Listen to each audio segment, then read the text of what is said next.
Hey everyone, I'm Samazard. Spellbreak is out for pre-release play, and there is a lot of information regarding classes and abilities that may be overwhelming for players such as myself who are new to the game.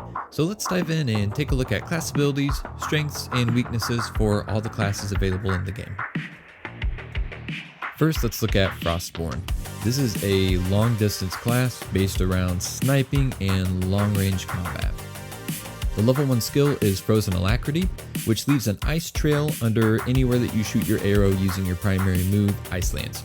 Walking over this ice trail gives you 150% faster movement speed. The level 2 skill is Icicle, which allows you to hover in mid-air while aiming down sights for up to 5 seconds, and then it also highlights targets in red while you are aiming. Level 3 skill is Tundra, which makes you immune to damage while casting Flash Freeze, your special move, and then it increases the duration of Flash Freeze by 100%. And lastly, the level 4 skill is Ice Prism, which allows you to overcharge your Ice Lance for an extra half second for a 35% increase to damage. The Frostborn class is pretty much exclusively going to be used for long distance, long range combat. So it's best to pair it with a close range secondary gauntlet like Toxicologist or Stone Shaper. And speaking of Stone Shaper, let's go over that one next. This class is based on high damage output, close range combat. Your level 1 skill is Stone Skin, and that will start you off with 20 armor at the start of the game, and anytime your armor falls below 20, casting your primary move, Shockwave, will restore 5 armor until it reaches 20 again. The level 2 skill is called Bedrock, and this is pretty straightforward. It just crashes you straight down to the ground when casting your primary skill. Level 3 skill is Accretion, which causes your special move, Boulder Fall, to grow in size as it flies through the air. Since this class focuses on armored, grounded combat, Fire and Frost are good options for the offhand, as those are better for mid-air combat and add a lot more range, and Tempest is a good option as it adds great mobility, but Tempest doesn't have the same damage output as Fire and Frost, so you may want to keep that in mind. And while we're on the topic of Tempest, let's just dive right into that class. Tempest is high mobility, encouraging airborne combat. The level 1 skill is Wind Surge. When this skill is active and you hit the ground or walls or other hard objects with your primary move, Wind Shear, it will propel you in the opposite direction. Level 2 skill is Updraft, which makes you immune to the pull from your tornado and launches you upward upon entering your own tornado. The level 3 skill is Squall. After being in the air for 1 second, it increases your damage by 20% and decreases incoming damage by 10%.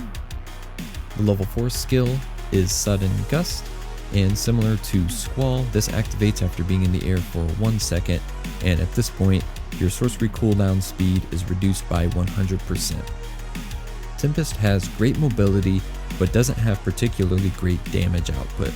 Suggestions for the offhand would be Frost, which has high damage at long range, so it's good for picking grounded enemies off while you're already airborne. And then Fire is another good choice because it deals good damage at mid-range, and again is good for damaging enemies that are below you. And now let's take a look at Conduit. This class is based around constant damage, and it's a great all-around mid-range combat class. The level 1 skill is Potential Energy.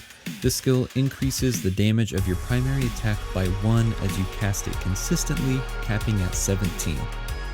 The level 2 skill is Overload. The skill recharges your rune after using your special move, Lightning Strike. Level 3 is Power Surge. After casting Lightning Strike, it reduces the mana cost by 100% for 4 seconds. And lastly, level 4 skill is Secondary Strike. Kind of funny that they chose to call it Secondary Strike because it actually adds 4 additional strikes to the lightning, totaling 5. Conduit is a great mid-range combat class with constant damage output, however the spells do restrict your mobility a fair amount. Suggestions for the offhand would be something to offset that limited mobility. Something like Tempest would be great, as the lightning strikes are really good to use while you're airborne, and then even Toxicologist to help close the gap and give you high mobility when up close in combat. Speaking of Toxicologist, let's jump in and see what this class has going for it. This is a close range class based around burst damage and damage over time. The level 1 skill is Viscosity, which upon using your primary move makes a puddle of sludge on the ground which slows your opponent. The level 2 skill, Vanishing Mist, makes you immune to your toxic cloud and gives you invisibility for 3 seconds. It also gives you a dash upon entering the cloud. Level 3 skill is Outbreak. This skill increases your toxic spray damage by 75% while invisible. And the level 4 skill, Spreading Sickness, adds 2 toxic clouds for a total of 3 that get thrown out when using your special move.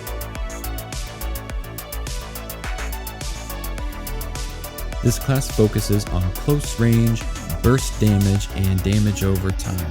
The offhand should be something with good damage at mid to long range for finishing off poisoned opponents. Offhand suggestion would be Fire for medium range and several combos that complement Toxic well, or another option would be Frost for long range and very high damage output.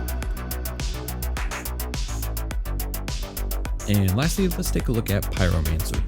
This is a mid-range class, excellent for zone control, area of effect damage, as well as damage over time. The level 1 skill is Combust. Landing a direct hit with Ignite, your primary move, lights enemies ablaze, dealing damage over time for 2 seconds. It also increases the blast radius of Fireball by 200%. Level 2 skill is Firefly. This skill makes you immune to your firewall, and passing through the firewall triggers flight that lasts for 2 seconds. Level 3 skill is Pyrolysis. This skill turns your firewall blue for 2 seconds after casting and deals an extra 100% damage for that time. The last skill is Conflagration. When Fireball makes contact with any object, it explodes, creating 4 smaller fireballs that fall to the ground, dealing area of effect damage. This class already has pretty good range, and it focuses on creating hectic battle situations with zone control and damage over time, so it is complemented well by Tox, which has good combos with fire already and adds to the damage dealt over time. Stone is another good option, which is good for engaging enemies that are trapped in your area of effect attacks on the ground. Another solid option would be Conduit, which will deal consistent damage from mid-range, excellent for finishing off enemies that are taking damage over time from the fire. So that's all the classes and their skills in Spellbreak. There are many other factors to take into consideration, such as rune choices, elemental combos, and talents, but hopefully this video gave you a quick, solid understanding of the basics of each class and how they function. If you want to see a video going over the more advanced mechanics like combos, talents, and runes, leave a comment and let me know. Be sure to subscribe for more Spellbreak content, and if you think your friends could use this knowledge, please share the video with them as well and help your team be the best that they can be. As always, thank you for watching. We'll see you next time.